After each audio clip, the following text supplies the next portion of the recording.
Au cœur de l'Afrique, il y a de cela plusieurs siècles, la tribu Zoruma prospérait au bord d'un fleuve sacré. Les Zoruma étaient connus pour leur culture riche et leurs traditions ancestrales, transmises de génération en génération. C'est au sein de cette tribu que se déroule une histoire d'amour passionnée et tragique, celle de Nyala et Bakari. Nyala était la fille du chef de la tribu, une jeune femme d'une beauté envoûtante.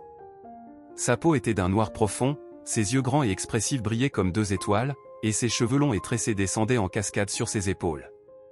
Elle avait un sourire qui pouvait illuminer la plus sombre des nuits, et sa voix était douce et mélodieuse, capable d'apaiser les âmes les plus tourmentées.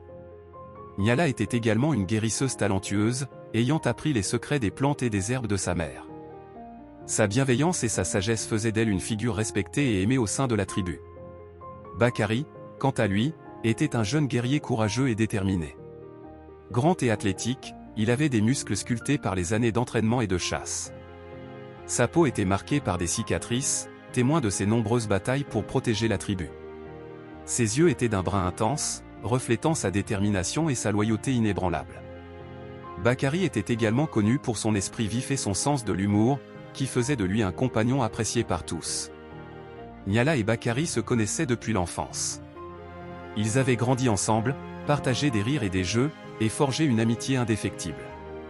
Avec le temps, cette amitié s'était transformée en un amour profond et sincère. Leur relation était toutefois compliquée par le statut de Nyala en tant que fille du chef. Selon les traditions de la tribu, elle était promise à un autre homme, choisi par son père pour renforcer les alliances entre les clans. Cette situation plongeait Nyala et Bakari dans un dilemme déchirant, entre l'amour et le devoir. L'histoire commence lors d'une nuit de pleine lune, où Nyala et Bakari se retrouvent en secret près du fleuve sacré. Ils s'assoient côte à côte, leurs mains se touchant doucement, et échangent des regards empreints de tristesse et de désir. Bakari prend la parole le premier, sa voix brisée par l'émotion. « Nyala, mon amour, je ne peux plus supporter de te voir souffrir. Chaque jour loin de toi est une torture. Nous devons trouver un moyen d'être ensemble. » Nyala baisse les yeux, une larme coulant le long de sa joue. « Je sais, Bakari. Mais que pouvons-nous faire? Mon père ne comprendra jamais notre amour. Il est déterminé à me marier à un homme d'un autre clan. » Bakari serre les poings, la frustration et la colère bouillonnant en lui. Nous devons lui parler. Lui faire comprendre que notre amour est réel et que rien ni personne ne pourra nous séparer. Le lendemain, Bakari décide de confronter le chef de la tribu, le père de Nyala. Il se présente devant lui avec respect mais détermination, prêt à défendre son amour pour Nyala. Le chef, un homme imposant et autoritaire, écoute Bakari en silence, c'est très impassible. « Chef, je suis venu vous parler de Nyala et de moi » commence Bakari, son regard fixé sur celui du chef. « Nous nous aimons depuis toujours. Je vous demande de reconsidérer votre décision et de nous permettre de nous marier. » Le chef reste silencieux pendant un long moment, pesant les mots de Bakari. Enfin, il parle, sa voix grave et mesurée. « Bakari, je respecte ta bravoure et ton honnêteté. Mais ma décision est prise pour le bien de notre tribu. Les alliances que nous forgeons avec les autres clans sont cruciales pour notre survie. L'amour est important, mais le devoir envers notre peuple l'est encore plus. » Bakari sent son cœur se serrer, mais il refuse d'abandonner. « Chef, l'amour que nous partageons, Nyala et moi, est puissant. Il pourrait unir notre tribu de manière plus forte que n'importe quelle alliance politique. Je suis prêt à prouver ma valeur et à montrer que je peux être un atout pour notre tribu. » Le chef fixe Bakari, une lueur de respect dans les yeux. « Très bien, Bakari.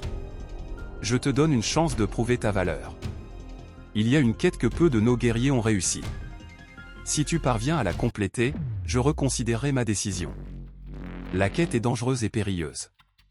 Bakari doit traverser des terres inconnues, affronter des créatures sauvages et ramener un artefact sacré, caché dans une grotte lointaine. » Nyala, inquiète mais confiante en la bravoure de Bakari, le soutient et l'encourage avant son départ.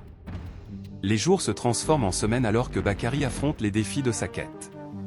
Pendant ce temps, Nyala veille sur lui, priant pour sa sécurité et espérant son retour. Leur amour et leur détermination restent inébranlables, malgré les obstacles. Bakari finit par triompher des épreuves, ramenant l'artefact sacré à la tribu. Le chef, impressionné par son courage et sa détermination, accepte enfin leur union. Nyala et Bakari peuvent enfin se marier, leur amour triomphant contre toutes les adversités. Cependant, leur bonheur est de courte durée. Un clan rival, jaloux de la prospérité et de l'unité de la tribu Zoruma, décide de lancer une attaque. Bakari, en tant que chef des guerriers, mène la défense avec bravoure, mais les ennemis sont nombreux et déterminés. Pendant la bataille, Nyala utilise ses compétences de guérisseuse pour soigner les blessés et encourager les guerriers. Elle et Bakari se battent côte à côte, leur amour leur donnant la force de résister. Mais dans un moment de distraction, Bakari est mortellement blessé en protégeant Nyala. Nyala, désespéré et en larmes, reste auprès de Bakari alors qu'il prend son dernier souffle. « Je t'aime, Nyala » murmure-t-il, sa voix faible mais emplie d'amour. « Rappelle-toi toujours que notre amour est éternel. » Nyala pleure la perte de son bien-aimé, mais trouve la force de continuer à se battre pour sa tribu. Inspirés par leur histoire d'amour et la bravoure de Bakari, les Zoruma repoussent finalement les envahisseurs. La victoire est amère, marquée par la perte de nombreux êtres chers. Les années passent, mais l'histoire de Nyala et Bakari reste gravée dans la mémoire de la tribu Zoruma.